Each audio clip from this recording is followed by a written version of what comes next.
Notebook IAS आपकी सफलता है हमारा मिशन। हेलो दोस्तों, स्वागत है आपका आपके पसंदीदा यूट्यूब प्लेटफॉर्म नोट्सबुक आईएएस पे। दोस्तों, आज हम लोग जानेंगे कि मौसम का जो पैटर्न है, जो चेंज हुआ है, उसका कारण क्या है और इसके चलते जो है, जो हिमालयी क्षेत्र है, हिमालयी राज्य जो है, भारत के जो हिमालयी राज्य हैं, खासकर जो हिमालय से सटे हुए, जैसे उत्तराखंड हो गया या हिमाचल प्रदेश हो गया या जम्मू कश्मीर हो गया, इन क्षेत्रों में सबसे ज़्यादा जो है वर्षा हो रही है। वर्षा की मात्रा ज़्यादा होने के कारण लैंडस्लाइड से लेके और फ्लड, जो यहाँ की स्थानीय नदियां हैं, उनमें जल स्तर जो है बढ़ जाने के कारण क्या हुआ है कि वहाँ के आसपास, जैसे जो घाटियों में लोग रहते हैं। अब घाटी क्या होता है अभी आगे मैं समझाऊंगा, जियोग्राफी आप पढ़े होंगे तो समझ रहे होंगे, नहीं तो ऐसे मैं आगे समझाऊंगा इसके बारे में।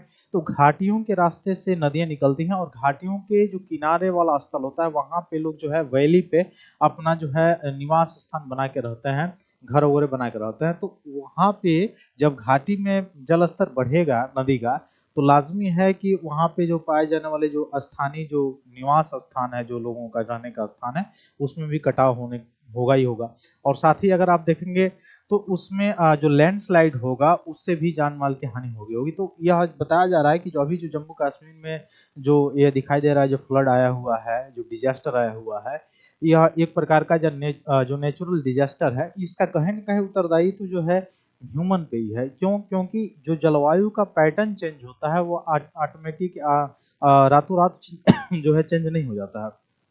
या ये कहा जाए कि 24 घंटे या 2 दिन या 5 दिन में नहीं चेंज हो जाता है। इसके लिए कई वर्ष लगते हैं। कई वर्षों का जो है यह रिजल्ट परिणाम होता है, जो दिखाई देता है बाद में। तो जलवायु का पैटर्न जो चेंज होता है, इवन इसके लिए आपको पता भी होगा कि 1992 में रियो डी जेनेरो सम्मेलन भी होता है ब्राजील में।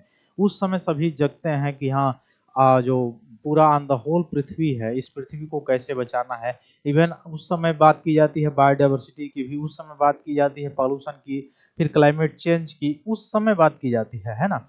उससे पहले तो अवधारणा ये थी कि जो देश इमिशन कर रहा है, जो देश कटाव कर रहा है, जिस देश में वनों की कटाई हो रही है, जिस देशों में पॉपुलेशन ज्यादा है, जिन देशों में जनसंख्या दबाव ज्यादा है, वहीं पे ये सारी चीजें देखने को मिलेगी, अन्य जगहों पे नहीं देखने को मिलेगी। लेकिन जब अंटार्कटिका में ये सारी चीजें दिखाई देती हैं, तब जाके सभी के जो है दिमाग खुलते हैं कि नहीं नहीं, अंटार्कटिका में तो कोई वहां पे पॉपुलेशन नहीं है या कोई निवास स्थल नहीं है, कोई वहां पे जाता नहीं है, फिर वहां पे कैसे ओजोन परत का जो छिद्र है वहां पे कैसे हो गया। तो अब जाके ऑन द होल पे अवधारणा आती है कि नहीं, एक जगह से जो इमिशन होता है, जो ग्रीन हाउस गैसों का, उसका इफेक्ट केवल एक जगह ही नहीं बल्कि पूरे ऑन द होल जो पृथ्वी है उस पे पड़ता है। क्यों? क्योंकि पृथ्वी एक ऐसा ग्रह है, आपको पता ही है, जहाँ पे जीवन है। जीवन क्यों है? दो कारणों से, एक तो जल है और दूसरा इसको जो अन्य गैसें हैं, बहुत सारी जो गैसें हैं, जो इसको आवरण के रूप में घेरी हुई है पृथ्वी को चारों तरफ से, जिसको वायुमंडल कहा जाता है, वह पृथ्वी पे पाया जाता है। हालांकि शुक्र ग्रह में भी आपने पढ़ा होगा कि वायुमंडल पाया जाता है, लेकिन उसका जो वायुमंडल है वो H2SO4 का होता है, सल्फ्यूरिक अम्ल का होता है। ठीक ना? तो सल्फ्यूरिक अम्ल के वायुमंडल में रहना, श्वास लेना भी सही नहीं है, तो वहां पे कोई व्यक्ति रह नहीं सकता है, वहां पे जीवन नहीं हो सकती है। लेकिन पृथ्वी एक ऐसा ग्रह है जहाँ पे जीवन हो सकता है, जहाँ पे जैव मंडल से लेके वायुमंडल से लेके जल मंडल सभी उपस्थित हैं, जहाँ पे जीव मंडल भी पाया जाता है। तो उसका कारण कहीं कहीं न कहीं जो है जल है और वायुमंडल है।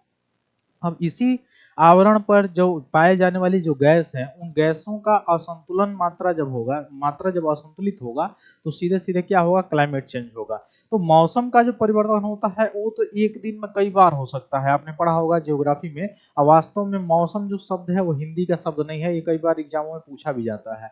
ठीक ना? तो मौसम का जो पैटर्न आप देखेंगे, उसमें आप देखेंगे कि दिन में कई बार चेंजेस आते हैं, लेकिन वही जलवायु में एक ऑन द होल पे आता है, कई वर्षों का परिणाम निकलता है। लेकिन जो जलवायु में परिवर्तन होता है, उसके ऑन द होल पे अगर देखा जाए, तो जलवायु में जो परिवर्तन होता है, अगर उसको साधने के लिए एग्जैक्ट कोई उपाय नहीं किया जाए, जैसे अभी तो अलग अलग फंड जो है क्रिएट किए गए हैं, जो कॉप के अंदर जो बैठक हुई थी उसके अंतर्गत। लेकिन अगर उसको साधा जब तक ना जा सके, जब तक जो आम जनमानस जागरूक न हो, तब तक ये सारी चीजें नहीं हो पाएंगी। यानी प्राकृतिक जो घटनाएं हैं उनका इंक्रीज जो होना वह लगातार बढ़ता रहेगा। इवन आप देखें कि जो ग्लेशियर्स हैं उनका पिघलना भी लगातार बढ़ता रहेगा। तो ग्लेशियर्स पिघलेंगे तो लाजमी है कि नदियों का जल स्तर जो है वो बढ़ेगा। दूसरी चीज की आप देख रहे हैं इस समय कि जलवायु का जो पैटर्न चेंज हो रहा है, उसके कारण कि पहले जून के प्रथम वीक में जो है मानसून, दक्षिणी पश्चिमी मानसून की मैं बात कर रहा हूँ, खासकर भारत के तरफ, मतलब भारत के मुख्य रूप से पैटर्न के रूप में मैं बता रहा हूँ कि दक्षिणी पश्चिमी जो मानसून आता था वह जून की फर्स्ट वीक तक आ जाता था और पूरे ऑन द होल जो उपमहाद्वीप है यह आते आते आप सितंबर तक ये पूरा उपमहाद्वीप तक ये पूरा आ जाता था। इवन जो छायावृष्टि क्षेत्र है तमिलनाडु वहां पे तो नहीं पड़ता था, लेकिन यहाँ पे जो वर्षा आती थी उत्तर की तरफ जाते जाते जो हिमालयी क्षेत्र है जैसे पूर्वोत्तर राज्य है वहां पे तो वर्षा ज्यादा मात्रा में होती थी, लेकिन जो जम्मू कश्मीर वाला क्षेत्र है वहां पे आते आते वर्षा की मात्रा कम हो जाती थी, जो खासकर दक्षिणी पश्चिमी मानसून हुआ करती थी। लेकिन वहां से जो वर्षा आती है यानी जो जम्मू कश्मीर हो गया या उत्तरी भारत का अधिकांश जो क्षेत्र हो गया जैसे पश्चिमोत्तर वाला भाग हो गया, वहां पे जो वर्षा आती है वो पश्चिमी विक्षोभ के कारण आती है, ठंडी के दिनों में आती है, गर्मी के दिनों में नहीं आती है। लेकिन इस बार देखने को मिल रहा है कि गर्मी के दिनों में भी वहां पे ज्यादा मात्रा में वर्षा हो रहा है। इसका मतलब क्या है कि वहां पे वाष्पोत्सर्जन की प्रक्रिया हो रही है, क्लाइमेट बन रहा है, यानी क्लाउड जो है बन रहे हैं, वर्षा हो रही है। दूसरा कारण ये हो गया कि वहां पे जो ग्लेशियर्स हैं वो पिघल रहे हैं ज्यादा मात्रा में। तो ऐसी स्थिति में क्या होगा, तो आने वाले समय में और भी ज्यादा डिजास्टर जो है देखने को मिलेंगे। तो आइए हम लोग देखते हैं क्या क्या हुआ है वहां पे। लगभग एक बताया जा रहा है कि 41 से ज्यादा लोगों की जो है डेथ हो चुकी है, 6000 से ज्यादा लोगों को सुरक्षित स्थानों पे पहुंचाया जा चुका है। हालांकि ये जो ये तबाही आई है इससे पहले 2014 में आई थी, ठीक ना, लेकिन उससे भी ज्यादा मात्रा में यहाँ पर इस समय ये दिखाई दे रही है। तो जल स्तर नदियों का बढ़ा है। अब नदियों का जल स्तर बढ़ने के कारण जैसे मैंने पहले घाटी के बारे में बताया, घाटी क्या होता है, जैसे आप देखेंगे ये है पूरा ये पर्वतीय क्षेत्र, यहाँ पे ये जो वैली होता है ये वैली क्षेत्र होता है, घाटी क्षेत्र, तो यहाँ पे निवास स्थान या नदियों का जो है वो बहाव क्षेत्र होता है। ये कृषि की जाने वाली जो भूमि भी यहीं पे पाई जाती है।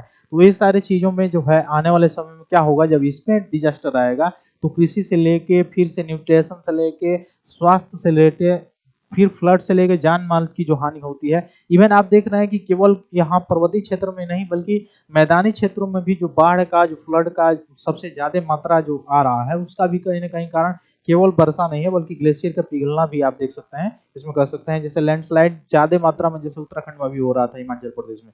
तो ये सारी जो चीजें हैं ये ज्यादा ज्यादा जो इंफ्रास्ट्रक्चर है उसको बढ़ा के और उसमें दबाव जो बढ़ाया जा रहा है पर्यटन क्षेत्र के मतलब नजरिए से जो बढ़ाया जा रहा है उसमें सबसे ज्यादा ये सारी चीजें हो रही है, ठीक ना। तो इस पे क्या करना होगा, नदी तटबंध जो है उसको मजबूत करना होगा। डल और बुलर झील जो है वो प्राकृतिक बाढ़ बेसिन के रूप में पुनर्स्थापित वहां पे करना होगा। आर्द्र भूमि जो है वहां अवैध जो निर्माण हो रहा है यही सबसे बड़ा प्रॉब्लम है, कंस्ट्रक्शन जो हो रहा है, ठीक ना। फिर शहरी केंद्रों के लिए आधुनिक जल निकासी प्रणालियों में निवेश करना। आप देख सकते हैं कि दिल्ली और मुंबई जैसे जो महानगर है वहां पे अगर आप जाएंगे तो वहां पे जो पानी का बहाव वाला जो सिस्टम है, अभी बरसात होगी तब वहां पे नगर पालिका जगेगी कि हाँ जो है सफाई करनी है वहां पे ताकि पानी चल जाए, उससे पहले नहीं जगेगी। तो वहां पे थोड़ा भी बारिश होगा तो क्या हो जाता है, बाढ़ आ जाता है, छोटी छोटी जो गलियां हैं उसमें बाढ़ आ जाता है। तो ये सारी चीजें हैं, इंफ्रास्ट्रक्चर हमारा जो है मजबूत नहीं है, इवन लोकल लेवल पर इंफ्रास्ट्रक्चर जो है वो मजबूत नहीं है। मौसम पूर्वानुमान और आपदा प्रतिक्रिया तंत्र को बढ़ाना और नीति निर्माता जो हिमालयी क्षेत्र है इसके विकास परियोजनाओं में जलवायु लचीलेपन को भी ध्यान रखना चाहिए। तो ये सारी चीजें हैं जिससे साधा जा सकता है। इवन क्लाइमेट चेंज एक बहुत बड़ा मुद्दा है और दिन प्रतिदिन बढ़ता ही जा रहा है। पेरिस समझौता आपको पता भी होगा 1.5 डिग्री सेल्सियस पे रोकने की बात की जा रही थी, लेकिन आपको अभी एक रिपोर्ट आया उसमें आप देखे होंगे कि 2 डिग्री सेल्सियस 2050 आते आते हो जाएगा। तो उससे क्या होगा, जो जल स्तर है और जो छोटे छोटे द्वीपीय देश है उनका क्या होगा, वहां के लोग कहाँ जाएंगे। तो सीधी बात है कि प्राकृतिक आपदाएं जो है इनका नंबर जो है बढ़ने वाला है जब तक कि इसको सही से साधा ना जाए, है ना। इवन तो युद्ध जो है आप देख रहे हैं चल रहा है, तो युद्ध चल रहा है उसमें भी एक तरह से आप जोड़ सकते हैं कि उसमें पेट्रोलियम या वो सारी चीजें जो है या एक जगह से परमाणु, जैसे ईरान के जो परमाणु ठिकाने हैं वहां पे नष्ट किया गया। तो क्या वहां पे केवल परमाणु ठिकाना नष्ट हो गया वहीं तक सीमित है, नहीं।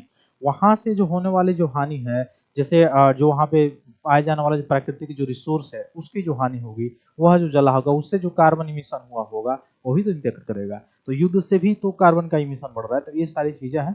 फिर मिलते हैं हम लोग अपनी अगली क्लास में, तब तक के लिए बहुत बहुत धन्यवाद दोस्तों। जय हिंद।